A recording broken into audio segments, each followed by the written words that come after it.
continue to resonate in the music of Kol Nidre. We begin with a few words of inspiration from our rabbi and teacher, Marshall T. Meyer.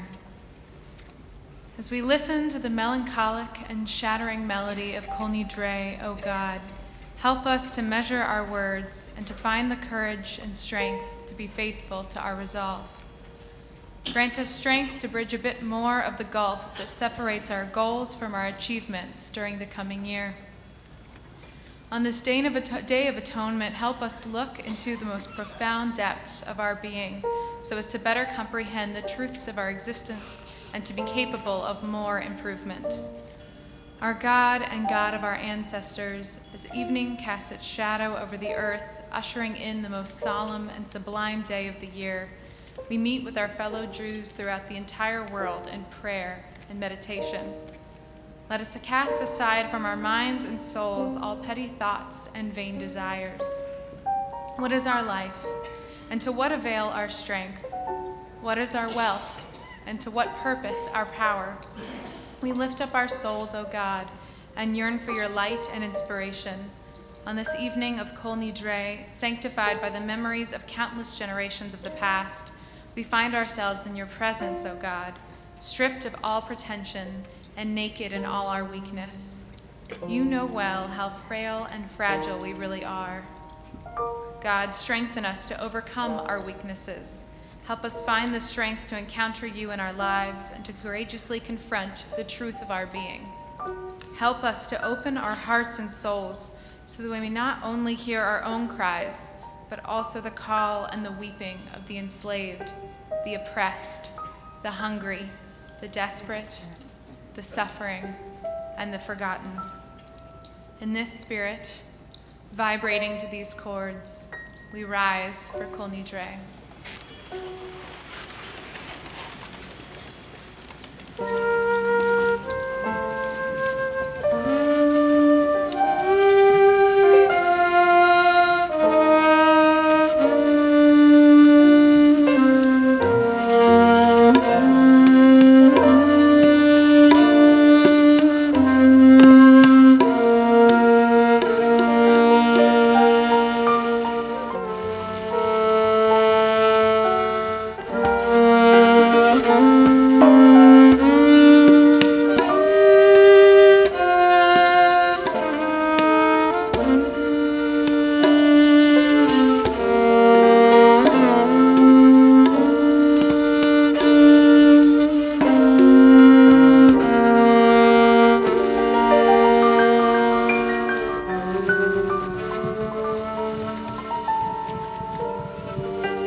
בישיבה של מעלה ובישיבה של מטה, על דעת המקום ועל דעת הקהל, אנו מתירים להתפלל עם העבריינים.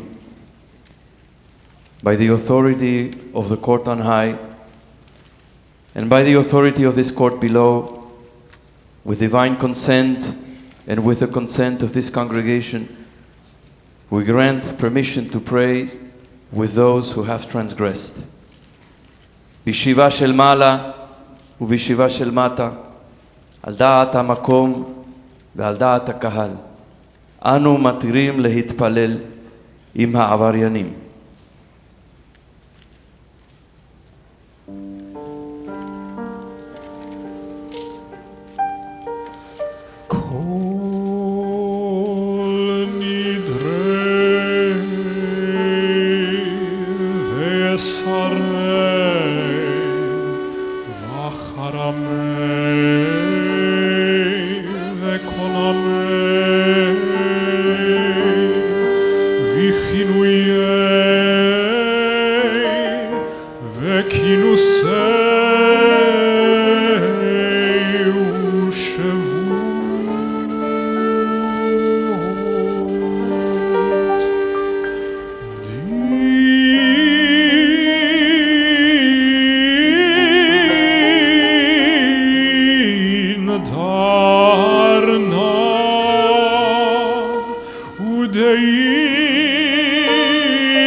יכרת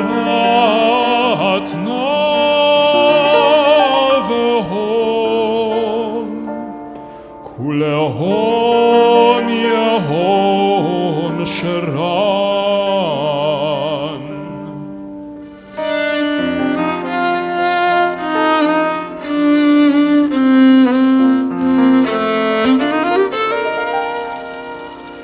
שוויקין שוויתין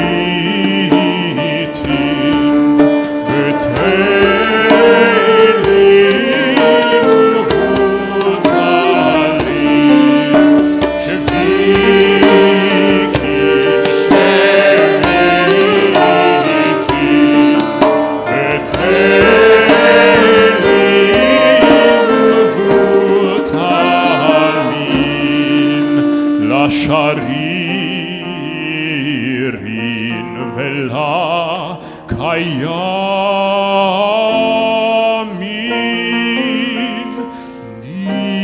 נדרנה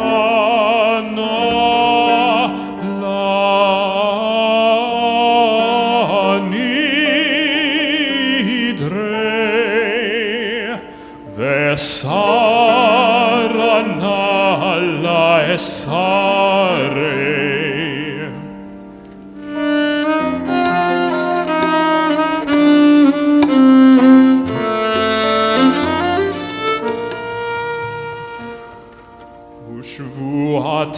ושבועתנה לשבועות.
Kol Nidre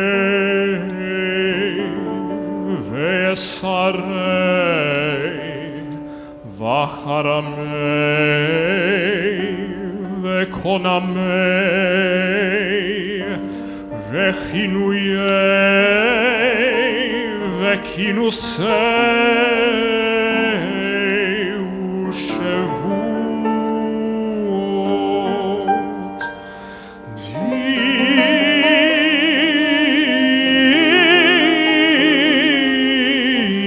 darna udei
Jeshurun.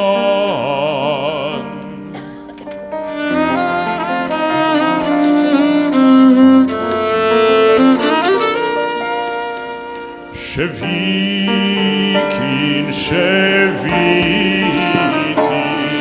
betenim vutalim. Shevikin, shevitin, betenim vutalim. Lasharirin vela kayamin nidrana la nidre vesarana la esare.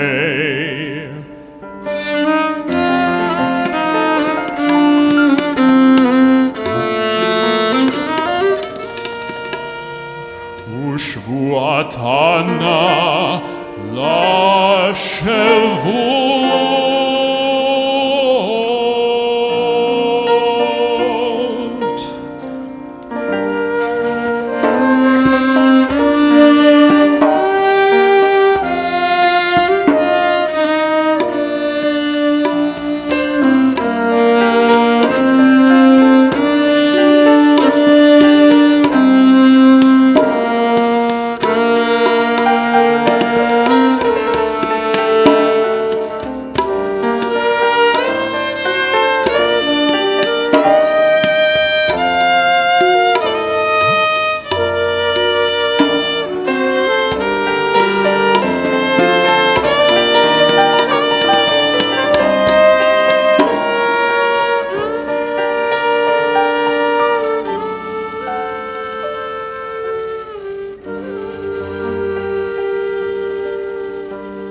Kol Nidre ve'esarei v'charamei ve'chonamei ve'chinuyei ve'kinusei u'shevut.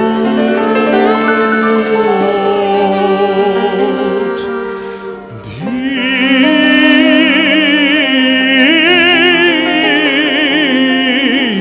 darna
שוויקין שוויתין ותהילין ומבוטלין שוויקין שוויתין ותהילין ומבוטלין לשרירין ולקיימין נדרנה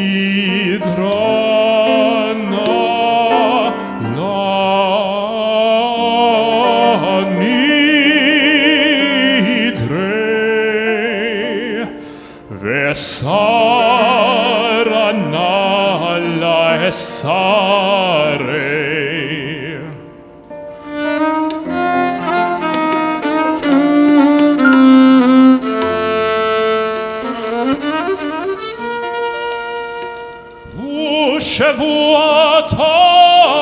ושבועתנה לשבועות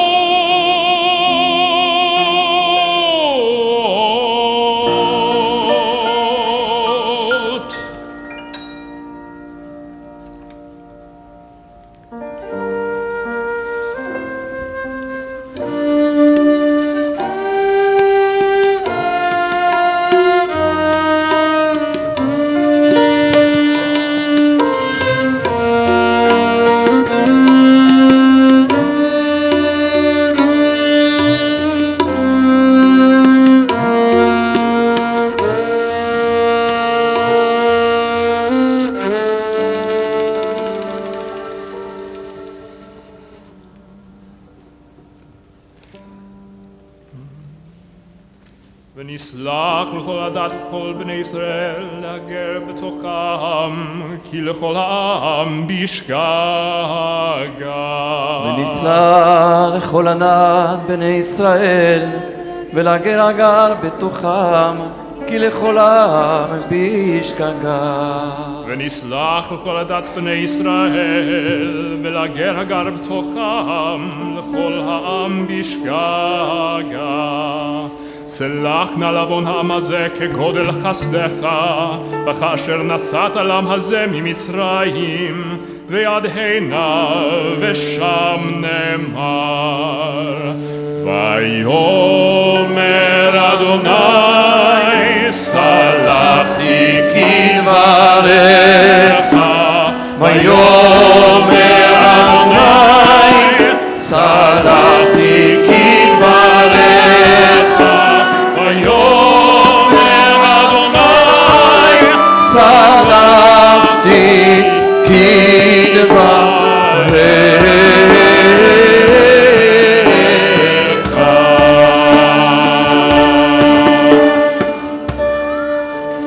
ברוך אתה אדוני אלוהינו מלך העולם שהחיינו וקימנו והגיענו לזמן הזה ברוך אתה אדוני אלוהינו מלך העולם שהחיינו וקימנו והגיענו לזמן הזה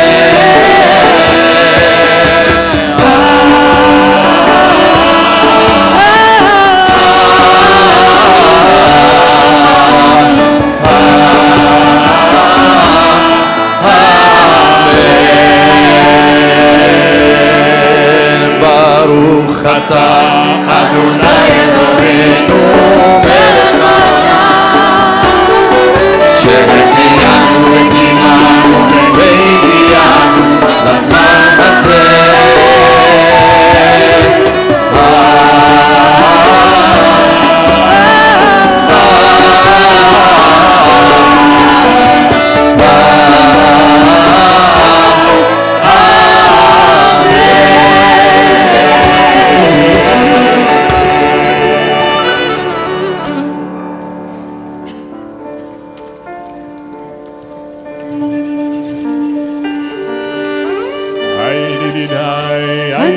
ay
A story about Moshe after he fled Egypt, as told by Elie Wiesel.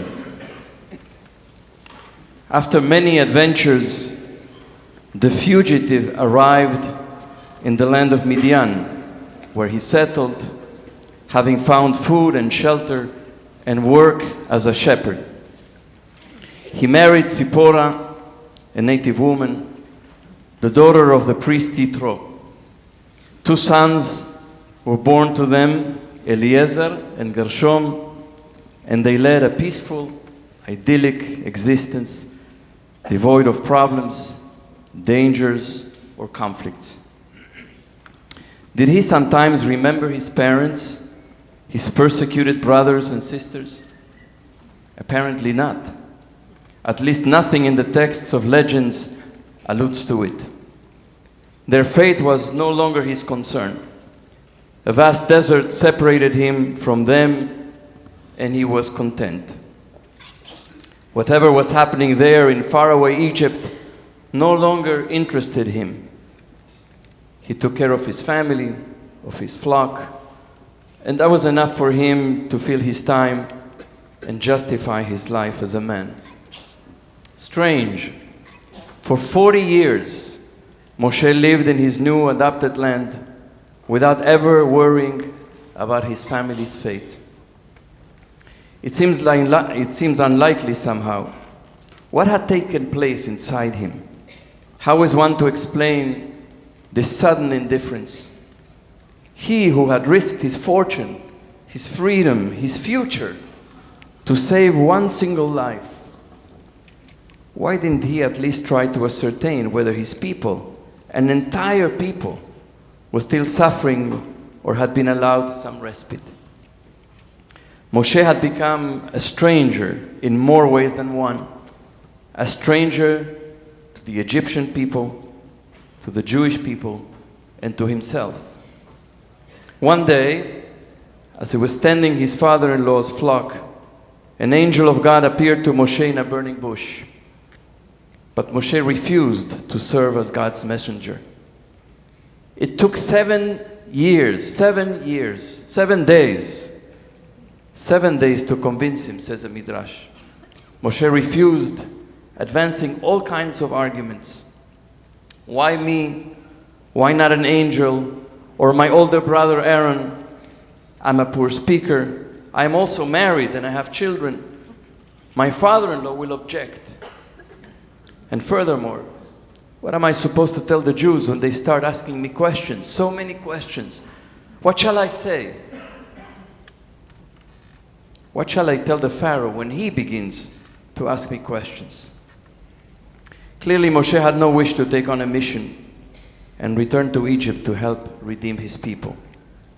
However, consider the setting: the flaming bush in the immensity of the desert, the all-pervasive solitude, the anxiety, the voice, both distant and close, insisting, probing, throbbing, burning. How could any human being, even Moshe, resist that voice indefinitely? I must admit that it never dawned on me before reading this rendering of the story by Elie Wiesel that Moshe was in Midian for 40 years. In the Torah text, 12 verses elapse between the time Moshe arrives in Midian as a fugitive and the day God appears to him in the burning bush. 12 verses go very fast, but they represent 40 years of Moshe's life. Of course, Moshe knew full well what the predicament of his people was back in Egypt, of his parents, his brother and sister. How was he able to live with his memories for 40 years? Did he seek to repress or erase them? Was he able to achieve a sense of equanimity? Who knows? The scene of the dialogue between Moshe and God at the burning bush and Moshe's refusal to serve as God's messenger is, of course, fascinating. At first, God is understanding and addresses Moshe's resistance with patience. Moshe resists, God insists, cajoles, coaxes, but Moshe remains obdurate in his refusal. So in the end, God gets angry. The Midrash says that it took God a full 7 days to convince him. God wants Moshe to be the main protagonist in the drama of the redemption of his people from Egypt, and he's reluctant. God tells him, I will be with you, and reassures him again and again, but Moshe continues to refuse. His resistance to God's redemptive will is truly stunning. Is Moshe opposed to redemption? What was his refusal about? Is it perhaps his unwillingness to give up the position he has attained? He arrived as a refugee with just the clothes on his back and worked so hard, and now he's asked to give up the comfort of his home, his family, the security of his job as a shepherd in the beautiful and peaceful landscape of Midian. Why give that up? Why live that life for a life of proximity to suffering, a life of strife and struggles and complications? Is it perhaps the discomfort of having to confront his family, having to face their refusal to let him go? What if his father-in-law disapproves, his beloved father-in-law, the important priest of Midian who had offered him hospitality when he first arrived as a fugitive? What if going back to Egypt as God's appointed messenger would create a terrible conflict with his brother Aaron, who was older than him and already a prophet back in Egypt? Moshe tells God he's not the right person, that he's totally inadequate for the mission. I won't have all the answers that will be required. I'm not persuasive enough. I am not enough of a leader. I can't even speak fluently and clearly. Not me. I can't take this on. Bi Adonai, Bi Adoni, shlach na beyad tishlach. Please, God, send someone else. In the end, God burns with anger, and Moshe relents. And Moshe enters now the permanently uncomfortable, always risky, often excruciating next 40 years of his life. His mission as God's messenger and leader of his people begins. Moshe is, of course, the greatest of all prophets. ולא קם נביא עוד בישראל כמשה אשר ידעו אדוני פנים אל פנים, says the Torah. Never again did there arise in Israel a prophet like Moshe, whom Adonai singled out face to face. He is so great, and at the same time, so human. It is so easy to identify with his resistance. We all can recognize ourselves in him. We all resist the call to put ourselves in inconvenient, uncomfortable, and risky situations, even when we know that it is for the sake of something really consequential, even when we know it is for the sake of change that can't wait, even when we know it is what we're called to do and no one else can do it in our stead. How many times we feel the pull and get trapped in our ambivalence? I am so comfortable. Why should I? I know it's important, but it's so inconvenient right now. How many times we wrestle with a calling and we resist and resist and end up refusing? Maybe someone else should do it. Please, God, send someone else. But we know there is no real change without discomfort. No growth, no progress, no redemptive movement. Said Brian Stevenson here at BJ. We cannot change the world only by getting proximate and changing the narratives. And this is a hard one. We are going to have to be willing to do things that are uncomfortable and inconvenient. We cannot change the world if we insist on only doing that thing which is comfortable and convenient. And it's hard because we are human. And humans are biologically and psychologically programmed to do what is comfortable. We like comfort, and there is nothing wrong with comfort, but to change the world, we are going to have to be willing to do uncomfortable things. And it's true, we can't bring about change or build a just world if we don't choose to move beyond what we know, rise from our comfort, and risk something. At the very core of religious life, of a thoughtful life for that matter, is the inner struggle, the permanent wrestling with the challenging aspects of our human nature, with our default settings. The aspiration to lie down comfortably in green pastures and to bask in bliss is not what a life of faith is about, but rather to engage in the confrontation with our humanity and with God, which is demanding, unsettling, and often risky. The only way we can expect to grow in the spiritual and moral dimensions and to refine our being. What do I expect of myself? What does God require of me? Are not comfortable questions to ask oneself. This day of Yom Kippur itself is a 25-hour-long exercise in inconvenience and discomfort. The great discomfort of confronting ourselves and our nature for the sake of atonement, for the sake of forgiveness, for the sake of transformation, for the sake of better lives and a better world. Tomorrow morning we will read the following passage in the Torah. And this shall be for you a law for all time. In the 7th month, on the 10th day of the month, te'anu et nafshotechem, you shall practice self-denial. And you shall do no manner of work, neither the citizen nor the alien who resides among you. For on this day atonement shall be made for you to cleanse you of all your sins, and you shall be clean before Adonai.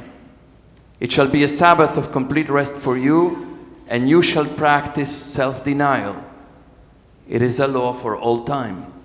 Ve'initem et nafshotechem, which is often translated as you shall practice self-denial. But it means literally, you shall afflict your souls. On this day of Yom Kippur, we put aside some of our most basic physical requirements. At some point tomorrow, we will begin to feel the pangs of hunger, which will only increase as the day progresses. But the greatest affliction or hardship or discomfort is not the physical self-denial, the uneasiness, the feeling of hunger or thirst or the headache or the long hours of sitting in shul. The greatest discomfort is the anguish we feel in our souls as we confront ourselves, the deep feelings of shame and remorse, the admission of our shortcomings, the acknowledgement that there is something pathetic and wretched about us and our lives. The greatest discomfort is to confront our nature, our limitations, our failures, the poor choices we've made, the missed opportunities. The greatest discomfort on this day is to go to the place of our vulnerability and to touch our own brokenness. And that's where it really hurts. On the outside, Moshe seems to have had a pleasant life in Midian, on the outside. But on the inside, he couldn't but be broken. Think about his life back in Egypt.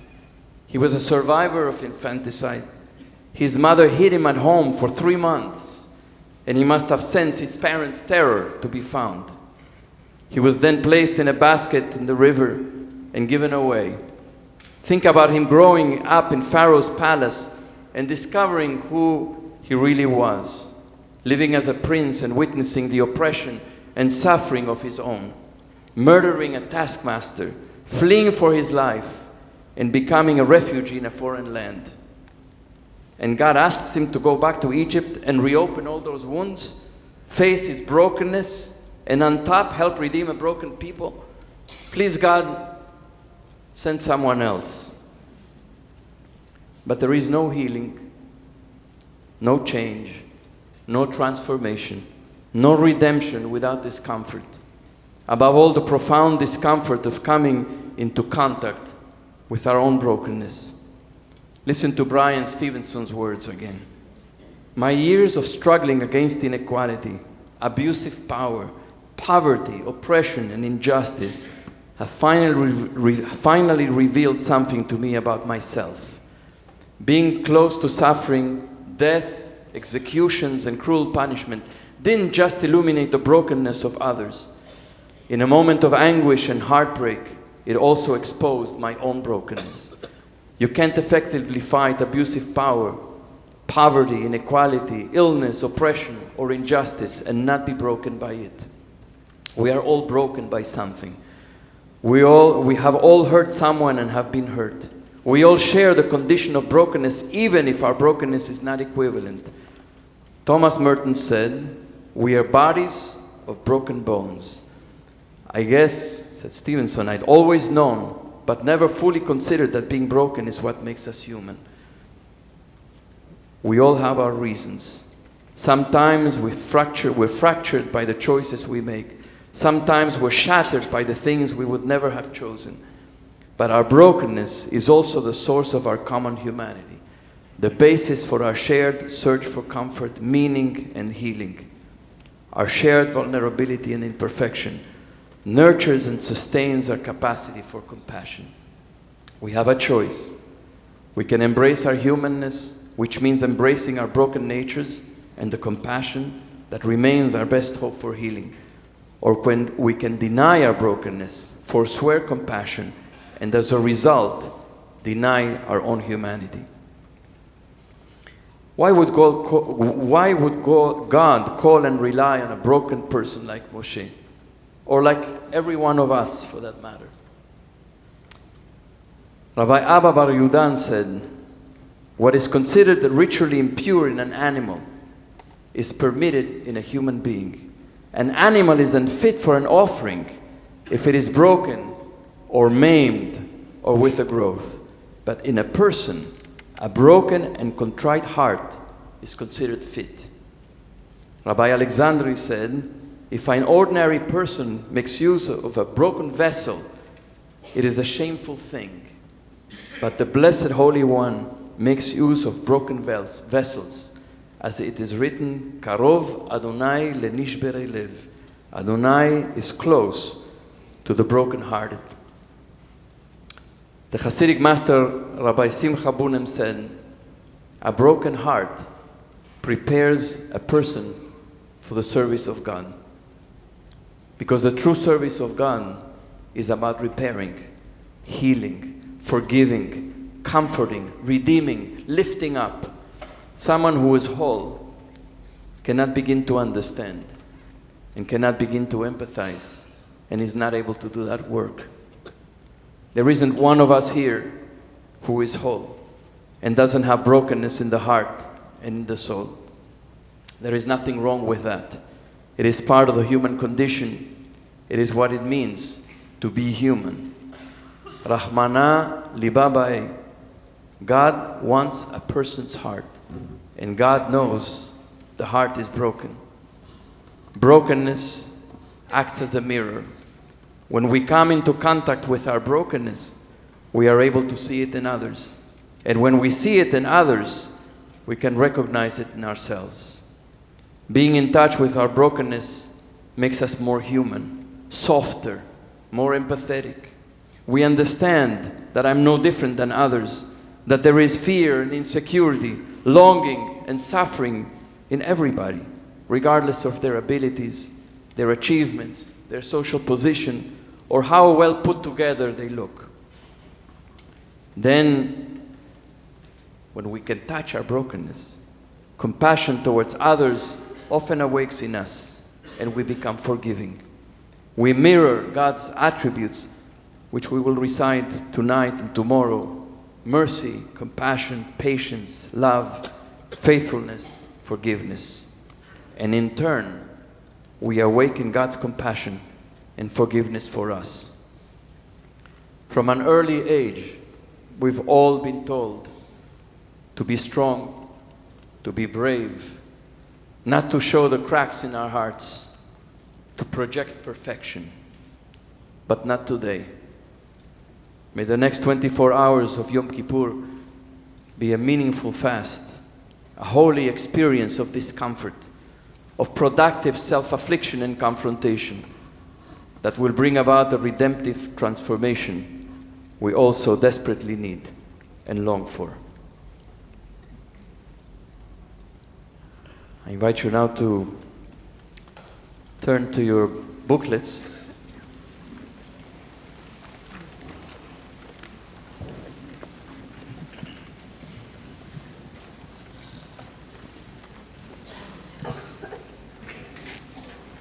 We're going to chant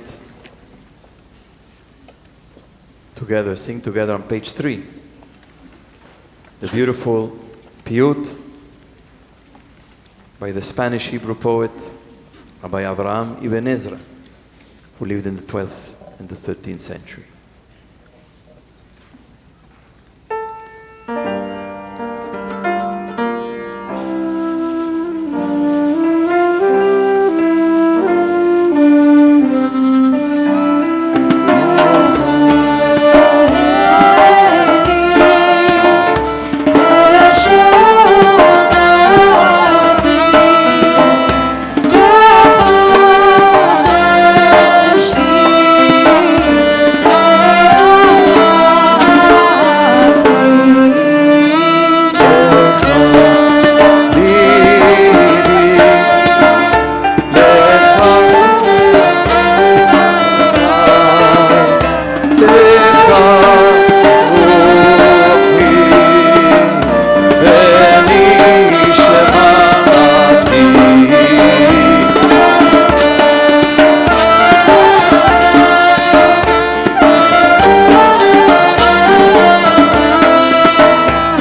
memorize for Baruchu on page 207.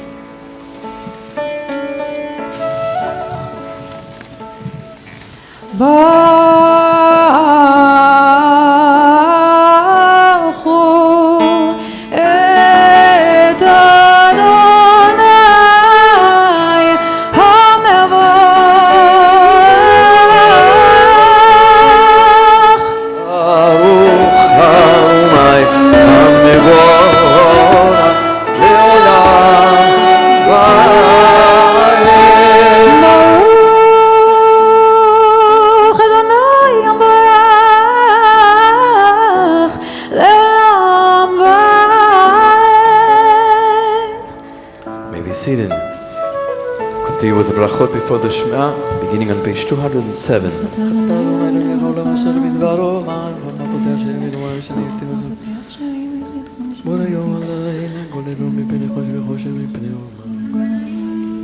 הוא מעביר יום,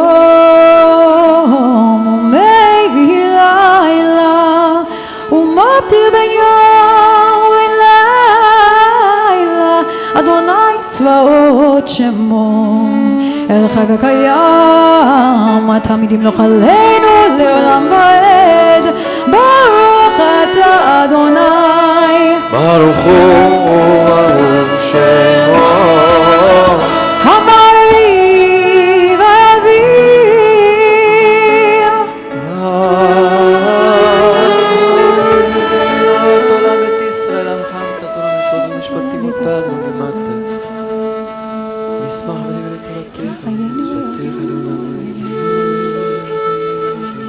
ואהבתך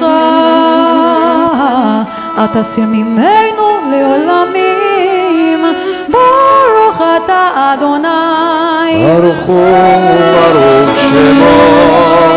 אוהב עמו ישראל.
זכרתם את כל מצוות אדוני עשיתם אותן.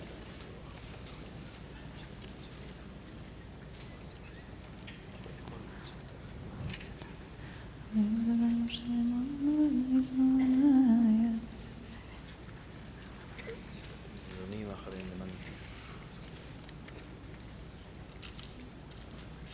אלוהיכם. אדוני אלוהיכם אמת. אמונה כל זאת וקיים עלינו כי הוא אדוני עושה לטוב. היי לנו הפרע לנו את שרנו עושה כל זאת שלנו. הרוב נוסעים לנו מצרים יצאיתם ומצרים מתוכם.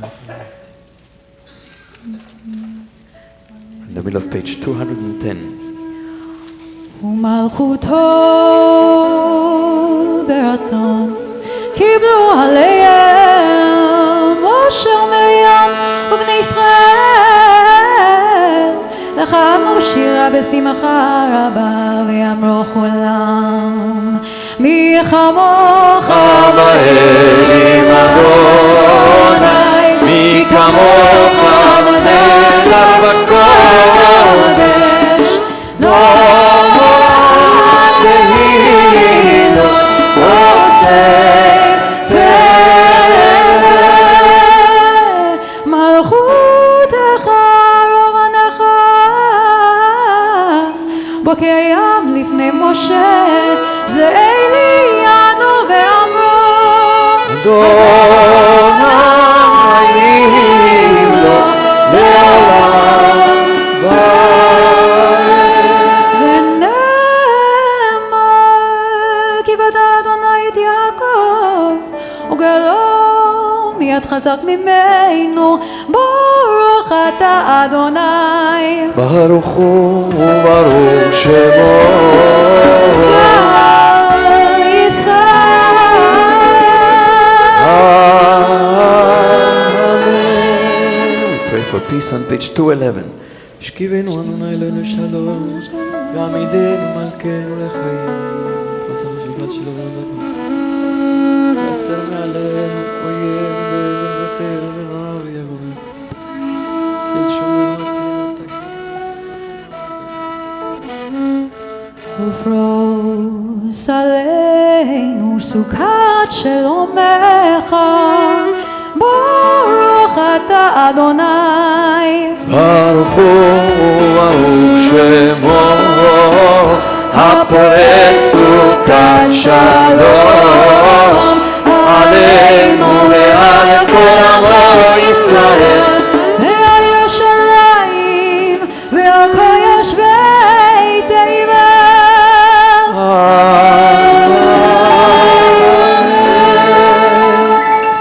Rise to chant the second paragraph on page 212.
יכפר עליכם לתאר אתכם מכל חטאותיכם לפני אדוני תיגרו כי ביום הזה יכפר עליכם לתאר אתכם מכל חטאותיכם לפני אדוני תיגרו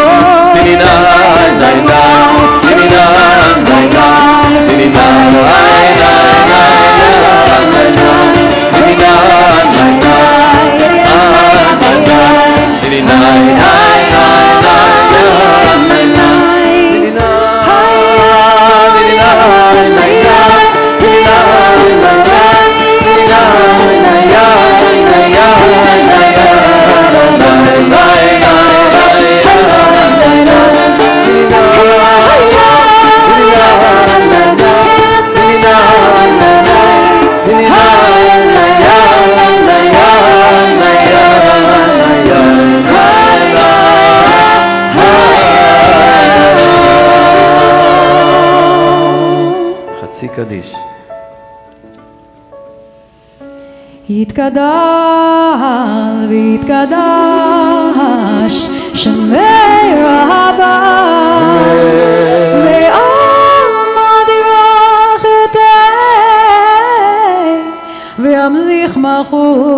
חטאתי בחייכון ובימכון ובחיי תוך בית ישראל והגלה בזמן קריב ואמרו אמן.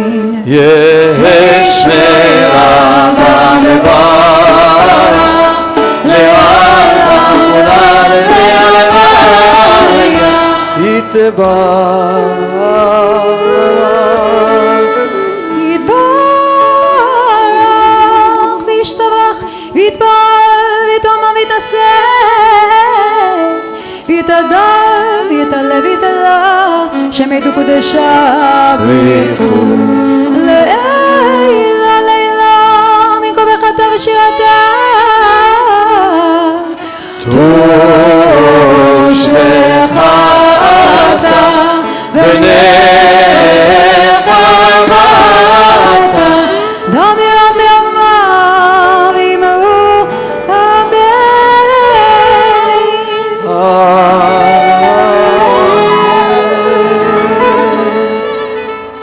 We turn to the first Amidah, the first silent prayer of Yom Kippur of this year, facing east towards Yerushalayim. The Amidah between pages 213 and 221.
ליבנו לעודך, לעודך, לעודך, לעודך,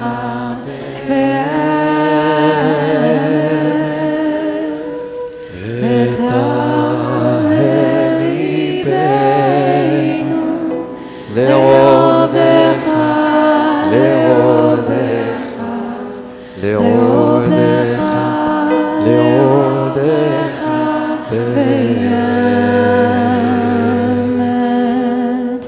ותהל ליבנו לעודך, לעודך, לעודך, לעודך,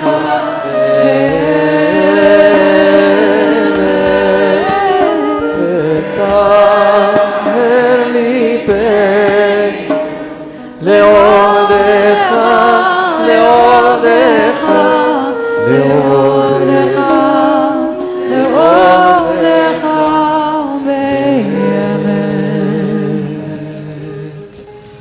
I invite you to turn to page 223. The ark is now open. יעלה תחנוננו, page 223.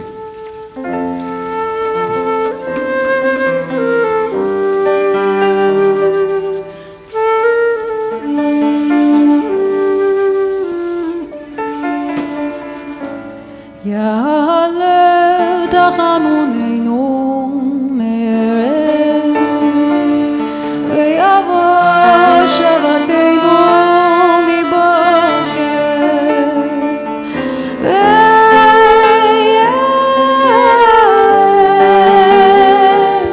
רילוננו עד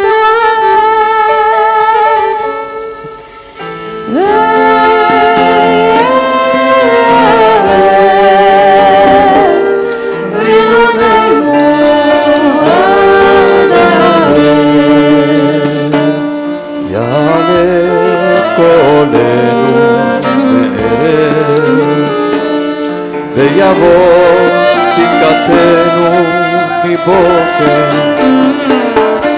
ויראה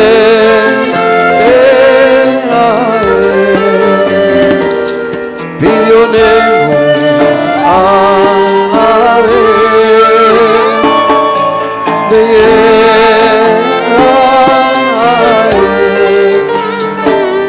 פניוננו עד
ישענו מערב, ויבוא טהרנו מבוקר, ויהיה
בקשתנו עד הלב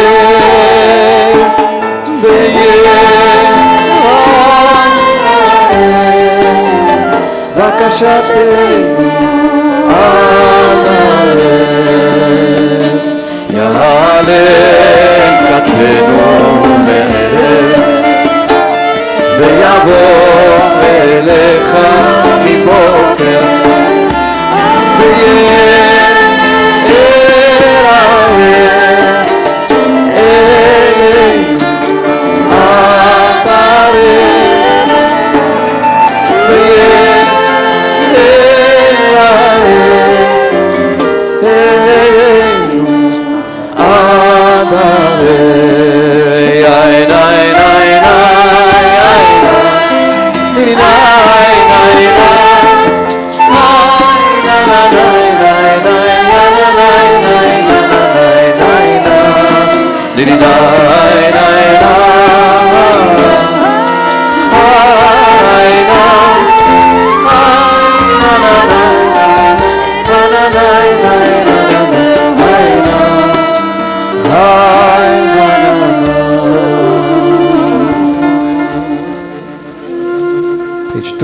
Page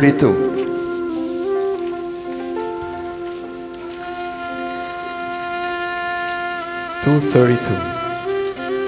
מלך יושב על כיסא הרחמים, מתנהג בחסידות, מוכר עוונות עמות, מעביר ראשון ראשון, מרבה מחילה לחטאים וסליחה לפושעים, עושה סלע קור בשר רוח, לא חרתם תגמור. אל הורתה לנו לומר 13, זכור לנו היום מרית 13, כמו שהודעת לנו מקדם, כמו שכתוב, וירד אדוני בענן, ויתייצב על מושם, ויקרא בשם אדוני, ויעבור אדוני על פניו, ויקרא אדוני